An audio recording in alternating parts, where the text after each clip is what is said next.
Et vous, Régis, vous me dites, c'est peut-être un poil maladroit, un petit truc de maladresse. Je trouve ça un poil maladroit et je trouve ça surtout pas en raccord avec ce qu'il avait dit avant le match. Puisque dans le tunnel avant le match, il avait dit « vous allez voir, on va faire un gros match ». Et puis il avait dit également que l'Olympique de Marseille n'était pas très malade. Donc son constat d'avant ne ressemble pas du tout à ses déclarations d'après. Et je trouve que... C'est un pas de côté avec ça. Ça veut dire qu'il y a une erreur de diagnostic. Parce que si tu dis qu'il y a beaucoup d'ondes négatives autour des joueurs après avoir dit qu'ils n'étaient pas malades, c'est qu'il y a une erreur de diagnostic antérieure. Quand tu es arrivé la veille, c'est dur de faire un diagnostic. Tu dis on va voir. C'est ça, c'est qu'on avait des doutes sur la communication aussi qui lui avait été reprochée à Rennes, à l'Olympique de Marseille, et qui devait être très importante sur la fin de saison. Et là, en 3 jours, il dit déjà, malheureusement, tout est son contraire. Et entre ce qui a pu être dit dans les médias et ce qui a été dit en interne, ça, malheureusement, on n'est pas dans les vestiaires pour savoir ce qu'il a vraiment dit à son vestiaire, le diagnostic qu'il a pu en tirer. Mais c'est vrai que là, entre sa conf de présentation et donc d'avant-match, ce qu'a rappelé Régis juste avant le match et l'après-match. Non, mais ce qu'a dit Régis, c'est nuancé. Toi, tu dis, il dit tout et son contraire. Il ne faut quand même pas exagérer. Il n'a pas dit tout et son contraire. Quand il dit une perte de confiance et avant il dit c'est pas un problème de confiance, chez moi en tout cas, c'est pas la même chose. Mais après, peut-être que je n'ai pas ouvert de dictionnaire. Ça c'est synthétisé très très vite. C'est pas tout à fait comme ça que les choses. Non, c'est pas tout à fait que les choses comme ça ont été dites. On va enchaîner parce que je sens que ça se tend et on va rester à Marseille. C'est bien quand ça se tend. Les Marseillais à Marbella, c'est la nouvelle série. L'homme est en stage à Marbella depuis cet après-midi, un stage dans le sud de l'Espagne pour sortir.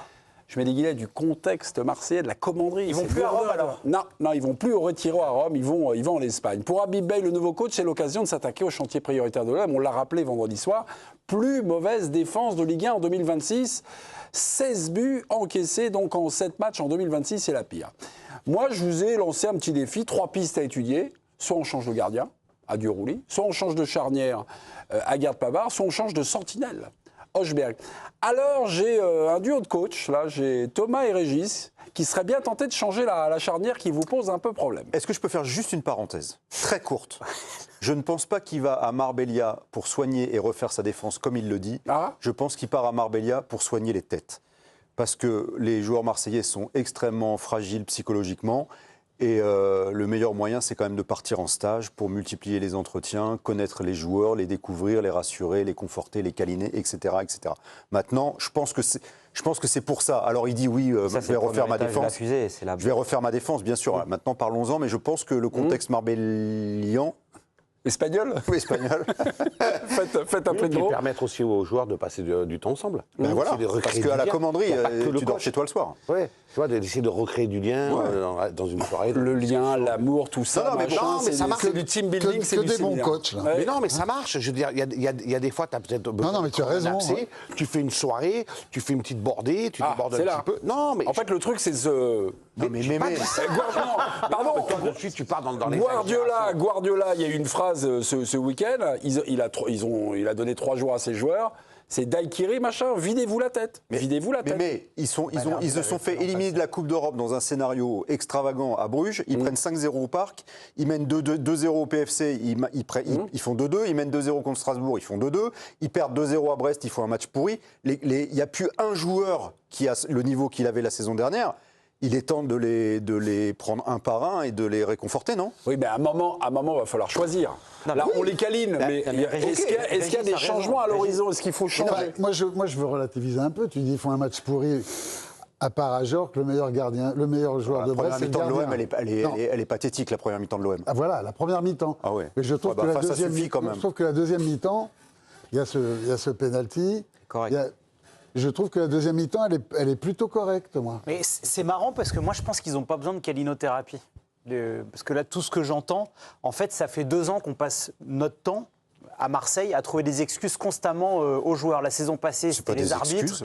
Non, mais si. Mais moi, je pense que ces joueurs-là, ils ont aussi besoin d'être face à leurs responsabilités, de faire leur autocritique, et qu'à un moment de les surprotéger en permanence. C'est trop compliqué d'être à la commanderie, c'est trop compliqué de porter. Mais là, ils sont à Marbella. Là. Non, mais d'accord, mais c'est trop compliqué de porter le maillot de l'Olympique de Marseille. Mais on dit pas ça, Joe. On dit qu'ils ont perdu confiance. Mais les joueurs ont perdu. Tu peux aussi, quand t'as pas confiance, reprendre confiance dans le travail en faisant ton autocritique. T'es pas obligé d'aller à Marbella. Les gars, qu'est-ce qu'on change? suis perdu là. C'est notre petit séminaire. Allez, vas-y. Bon, Aguerd Pavard. Aguerd Pavard. Ah, Pavard. Ouais, on l'enlève. On l'enlève. Ouais. Arrière droit. Moi, je pense qu'il va repartir sur une défense à 3 mois. À 3. Je pense qu'il va repartir. Parce que toi, tu es en train de nous expliquer que c'est un problème isolé, c'est-à-dire qu'on enlève un joueur et qu'en fait, il n'y a que la défenseur qui défendent, que les attaquants qui attaquent. Ouais. C'est-à-dire qu'en fait, ce n'est pas un travail collectif. C'est-à-dire une équipe qui est équilibrée peut aussi bien défendre qu'attaquer. D'accord. Parce que donc on ne change rien. Non. On essaie de retrouver un équilibre. Vous n'allez pas m'en fumer avec des 3 trucs de techniciens machin. On n'est pas des techniciens. Mais c'est le foot. C'est le foot. Il faut bien des changements. Non, mais à un moment, tu prends 2 Là, vous êtes en train de me dire qu'il faut qu'elle soit équilibrée, machin. Mais oui, mais c'est la question, Bernard. Est-ce qu'il y a un mec qui déséquilibre le truc ? Tu ne défends pas 4 mecs ou à 300. Oui, mais le problème, Bernard, c'est que dans l'effectif actuel de Marseille, c'est le seul endroit où Bale peut vraiment avoir une vraie emprise et un vrai changement, c'est la défense. Voilà, parce qu'au milieu de terrain... Ta langue à la fourchée. Non, parce que tu m'as coupé 2 fois la parole avec le milieu de terrain. Parce qu'au milieu de terrain, il ne sortira pas Højbjerg. Il ne sortira pas. Non. Il ne sortira pas. Et il y a quand même des joueurs qui sont... Pourquoi ? Parce qu'il ne sortira pas. Pourquoi ? Parce qu'il a donné le brassard de capitaine. Højbjerg, moi je trouve que c'est un peu facile de lui tomber vraiment dessus après le match à Brest. Je ne tombe pas dessus, je te demande pourquoi. Par rapport au débat. Pourquoi il a limité ? Moi je trouve que Højbjerg devienne aujourd'hui un fusible du 11. Il n'a pas été bon, il a été dramatique. Non mais je réponds à la question qu'il nous a posée. Et par rapport au match à Brest, il a été horrible, il n'y a pas de souci. Il y a quelques matchs avant, il est loin d'être le plus mauvais. Par contre derrière, et surtout s'il veut garder une défense à 4, il ne peut pas laisser Timothy Weah et Emerson en latéraux, c'est pas possible. Ça cause beaucoup trop de déséquilibre à l'Olympique de Marseille. C'est pour ça que je pense qu'il va revenir à une défense à 3. Que probablement Aguerd doit être ton défenseur central de cette défense à 3. Pour moi, Medina doit faire partie de ce 11, parce qu'il a une qualité de pied, on l'a vu sur certains matchs, même s'il a complètement abdiqué au Parc des Princes. Et donc tu choisis entre Balerdi et Pavard. Et Pavard. Voilà. Et je pense qu'il veut réintroduire quand même Balerdi, qui est complètement transversal. Non mais Aguerd, je veux bien, je suis d'accord que intrinsèquement c'est le meilleur des défenseurs. Sauf qu'Aguerd a beaucoup pâti du départ de la plus grosse personnalité, mais il est blessé, le plus intelligent tactiquement. Aguerd, il est blessé aux adducteurs. À part sa blessure, il est blessé aux adducteurs, c'est-à-dire qu'un match sur 2, il joue avec des douleurs. Est-ce que la semaine, c'est pas aussi pour Bale il a forcé contre Brest, de faire le point sur tout ça? Moi, je sais pas, Rulli, Bale, il doit passer 1h30 avec lui. Ouais. Qu'est-ce que t'as? Pourquoi? Qu'est-ce qui t'arrive? Pourquoi t'es méconnaissable? Pavard, je sais que t'as du mal avec Pavard, Thomas, en ce moment. En ce moment, il a une pavardose. Mais Pavard, c'est pas non plus le dernier des derniers. Bien sûr. C'est un joueur qui jouait la finale de la Ligue des Champions au mois de mai dernier, quand même. Sauf que Pavard, c'est depuis le début de la saison. Oui, même quand ça allait bien, il était pas bien. Mais Pavard, quand t'es Bale, tu vas lui dire, mais qu'est-ce qui t'arrive? Je te reconnais pas. Tu veux faire la Coupe du Monde? Tu veux quoi? Tu vois, c'est tout ça quand même qu'il faut. C'est pour ça que ce stage. On va pas jouer à 13, mes petits. Ah non. Non, mais si tu nous demandes, si tu me demandes des noms, je fais rentrer Balerdi parce que je pense que malgré tout, quand même, je demande au médecin si Aguerd, je suis en train de le flinguer où il peut jouer. Mais je pense qu'il discute 1h30 avec Pavard pour comprendre. Il suffit de demander à Aguerd. Ouais. Il suffit de lui demander parce que c'est un type d'une grande honnêteté, d'une grande loyauté. Bon, qu'est-ce qu'on fait cette semaine à Marbella, cette semaine espagnole? Non, mais c'est au global. C'est que cette équipe elle doit être régénérée au global. Et c'est vrai qu'il faut se poser la question de Højbjerg au milieu parce qu'en ce moment, pour mettre qui il avance plus. Mais bon, il en a plein de joueurs. Il n'est pas obligé d'avoir des profils défensifs dans ce poste-là. On peut retrouver des positions. Par contre, il peut plus. Par contre, Medina, sur ses dernières prestations, il court avec le frein à main serré.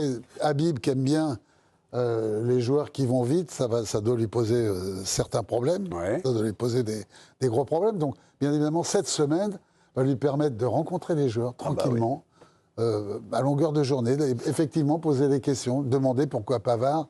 Pavard, il le sait pourquoi il avance à côté de ses ponts. Il le sait. Mais parce que je trouve que vous avez trop vite balayé les arguments de Bernard.